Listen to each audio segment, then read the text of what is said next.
Kumusta mga ka-atletiko? Mula sa inyong mga request, kilalanin naman natin ang volleyball na si Gemma Galanza. Si Jessica Margaret Galanza ay isa sa mga pinakakilala at matagumpay na mga manlalaro ng volleyball sa Pilipinas. Sa kasalukuyan, siya ay naglalaro para sa Creamline Cool Smashers sa Premier Volleyball League, kung saan siya ay nagwagi ng 6 na kampyonato at maraming individual na parangal, kasama na ang MVP at Best Outside Spiker Honors sa 2019 PVL Open Conference. Siya rin ay miyembro ng Pambansang Koponan ng Pilipinas na lumahok sa 2018 Asian Women's Volleyball Cup at nirepresenta ang bansa sa 2021 Asian Women's Club Volleyball Championship at 2023 Southeast Asian Games. Mula sa San Pedro, Laguna, nag-aral siya sa San Pedro Relocation Center National High School. May 3 siyang kapatid at isa na rito ang kanyang youngest sister na si Mafe Galanza na teammate niya rin sa CCS. Ngunit bago niya marating ang kasikatan at tagumpay,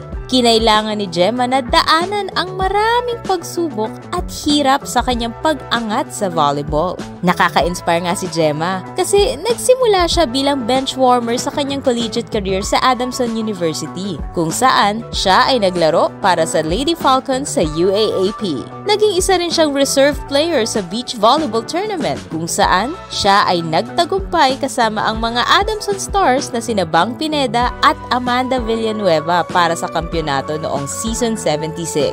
Unti-unti, pinaghusay ni Galanza ang kanyang skills at performance hanggang sa maging regular starter at sa huli ay naging team captain pa ng Lady Falcons.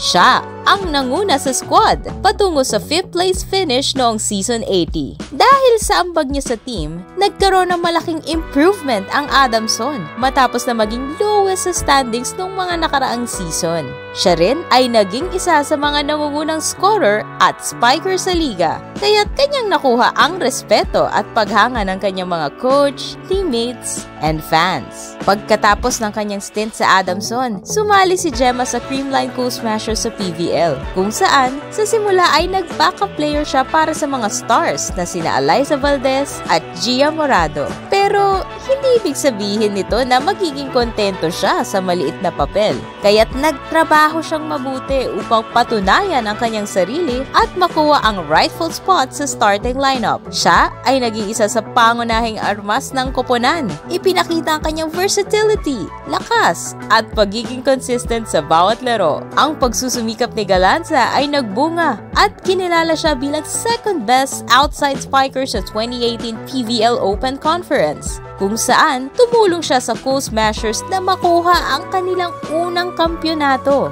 Lalo pa niya pinaangat ang kanyang laro at naging first best outside spiker at MVP sa 2019 PVL Open Conference, kung saan siya ang nagdala sa Cool Smashers patungo sa makasaysayang 20-0 sweep ng torneo. Si Galanza ay kilala hindi lamang sa kanyang kakayahan at tagumpay sa volleyball, kundi pati na rin sa kanyang good personality and head-turner looks. Idol siya ng maraming fans dahil hindi lang siya magaling.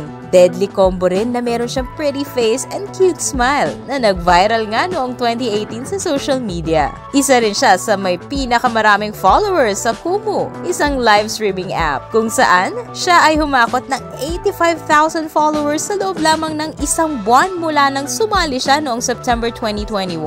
Sinabi niya na ang kanyang fans ay isa sa mga dagdag na motibasyon sa kanya upang maglaro ng mabuti at magbigay inspirasyon sa iba. Si Galanza ay tunay na halimbawa ng isang manlalaro na nagmula sa humble beginnings at nagsumikap para marating ang tuktok ng tagumpay. Siya ay patunay sa power of hard work, perseverance, passion, at embodiment ng love for the game. Siya ay huwaran, tinitingala ng mga aspiring volleyball players at karangalan ng Pilipinas. Siya ay si Gemma Galanza, from backup to MVP. Ayan mga ka-atletiko, i-comment mo na kung sinong gusto mong player ang isunod natin sa ating hashtag paboritong atletiko.